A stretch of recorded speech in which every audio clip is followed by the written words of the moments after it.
That's my typical documentary setup with the Lumix S1 Mark II that I use to film events. I want to have a shotgun mic to record everything that's directly in front of the camera, and I want to have at least 2 wireless mics separately that I use to record people that are talking on a stage or something. But on the naked S1 Mark II we only have a 3.5mm audio jack where we can record a maximum of 2 channels. So we could use this for a shotgun microphone where we want to record a left and a right channel. Or we could use 2 wireless mics that send their signal to this receiver, which again transfers the 2 channels with this cable into the camera. But how can I record a shotgun mic and 2 or 3 or 4 of these? Well, for that you need this fancy little device here. It's the XLR2 adapter from Lumix, and with this you can record 2 XLR channels, like from a shotgun mic or 2 shotgun mics, and you can plug in a 3.5mm cable like the one that comes out of this DJI receiver. So in total this could be 2 of them, 3, 4 channels. You could do it like this, but you shouldn't. The reason is the connection between these transmitters and the receiver could fail. It's just a wireless signal. You only record what comes out of this receiver. So if interferences bring in noise into your signal, you record this noise as well and it becomes useless. Which is exactly the reason why these little microphones can record the sound internally as well on the device itself, and they support timecode. And that's a real lifesaver. Because without timecode you would have to take the audio file from the transmitter and find the correct video file from your camera and try to match them in post. And if you have hundreds of files from a whole day, that's impossible. With timecode you make the syncing process very easy. You just have to make sure that the timecode is on the footage you record and it is on the microphone that records the sound. And then every editing software has a functionality to automatically match these files. I will show you later how this looks like in Resolve. But how do we get the timecode into the Lumix S1II and into these microphones?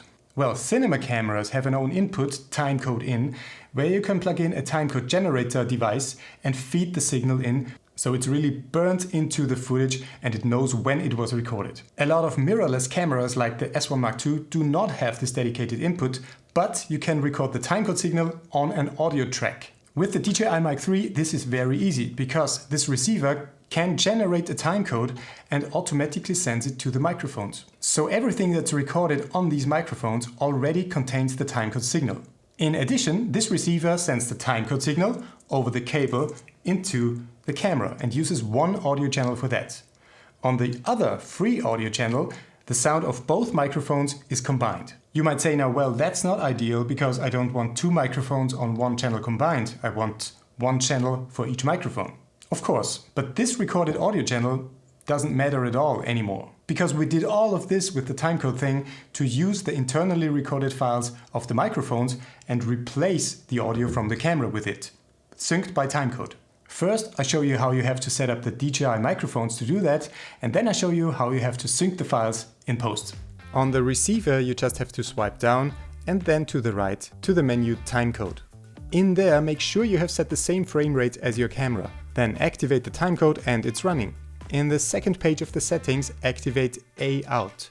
This means that we want to record the timecode on an audio track.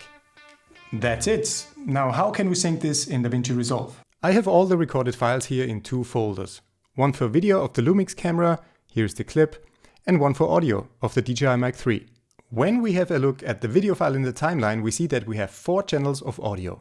One with the shotgun mic audio, then an empty one. This one we could use for a second XLR microphone. Then we have the one with the timecode of the DJI mics, and one where all the DJI mic signals are combined.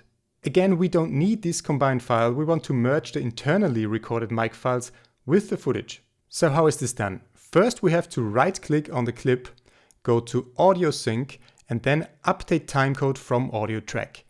By doing this, the timecode signal from the audio track is baked into the footage. And then I just select both folders where audio and video are in, right click here, and then I can say Auto Sync Audio. Then leave the setting at timecode and click Sync. And when we now drag the footage onto the timeline again, we see that it now contains the 2 channels from each DJI microphone. But where is the sound from the shotgun microphone that was directly on the footage? Did the sync process kill it? No, it's all still there. If we copy one audio track and we click on Clip Attributes, we can see in the audio area that all of the audio channels are still there. These are exactly the 4 channels from the footage and the 2 merged channels from the DJI mics. So if we select the first channel, we have the shotgun mic audio again. And this is the result. So you should be able to hear me from the shotgun mic, the first DJI mic, and the second one. And the cool thing is, we really get great audio quality with this method. The shotgun mics are recorded in 32-bit float.